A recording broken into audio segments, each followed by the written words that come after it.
Welcome to the last in our series of videos on disaster preparedness. You've been very busy, Jane.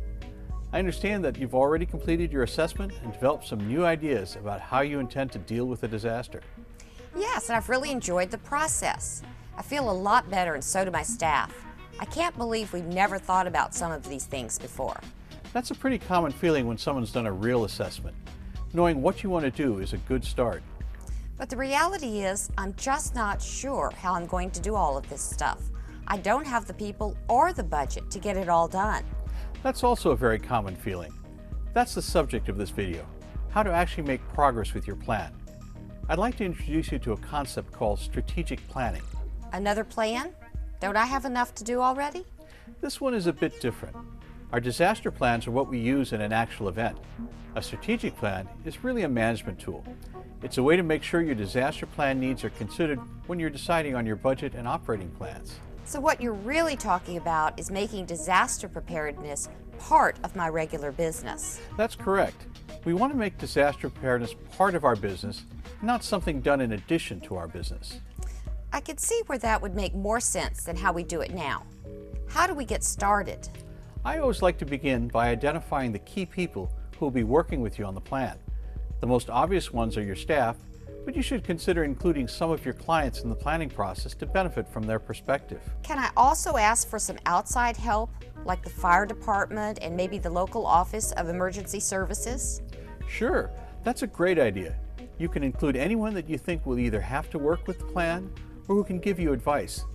Think of these key people as an advisory group to help guide and support your preparedness program. Sort of helping to share the load, right? Exactly. Now let's look over your to-do list from your assessment. You'll find that some of the items naturally fit into broad categories. These will then become your goals. I'm not sure that I understand that. Can you give me an example? Sure. Let's say you wanted your staff to take the Community Emergency Response Team training offered by the fire department. You'd also like to train your staff on the duties in an evacuation. These two could be listed under a goal titled Provide Preparedness Training to Staff. Oh, I see. So by needing to get written agreements and a transportation plan for a relocation could go under something like develop a relocation plan. Great, that's how you do it. This grouping of similar items is the first step in organizing your to-do list. The groups are goals, broad statements of what we want to achieve. Well, it looks organized, but aren't I just reshuffling my list? Yes, but that's only the start. We all know that goals aren't enough because they really don't get things done. However, the items that you've placed under each can be developed into what we call performance objectives. A performance objective is a measurable statement of what you want to accomplish. So I need to be specific about what I want done. That's right, but you also want to have some measure so you will know when it's done. For example, let's look back at our CERT training. Your performance objective should be specific. Do you want to train all staff or just key staff? Well, I'd like it to be all staff, but I'm not sure I can get that done this year. Not to worry. One of the things about a strategic plan is that we can use it for multi-year periods.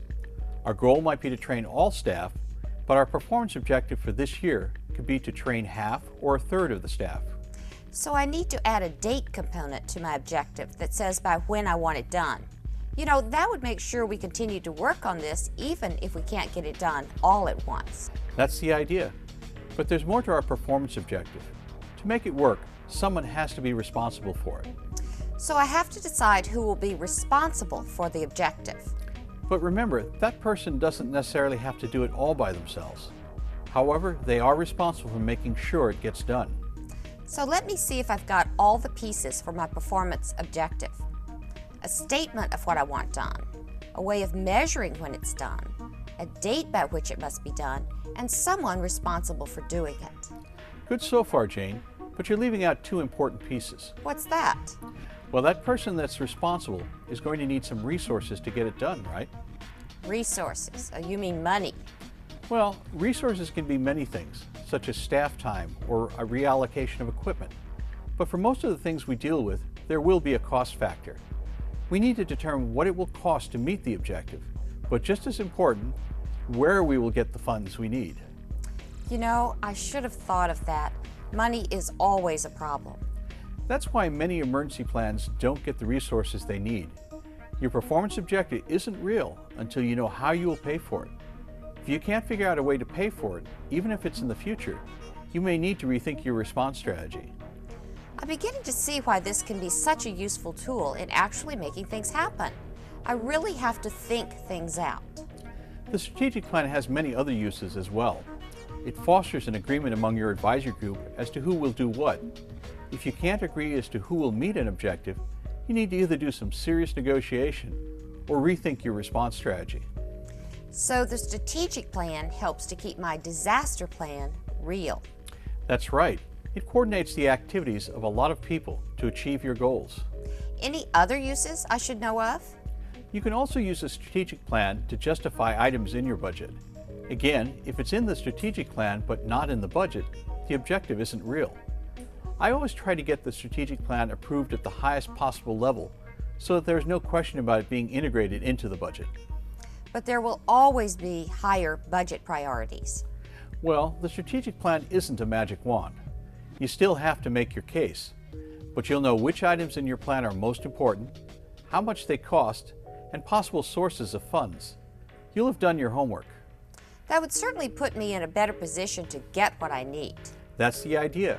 You can also use the strategic plan to demonstrate your progress. You should review it each year and note whether or not an objective was met.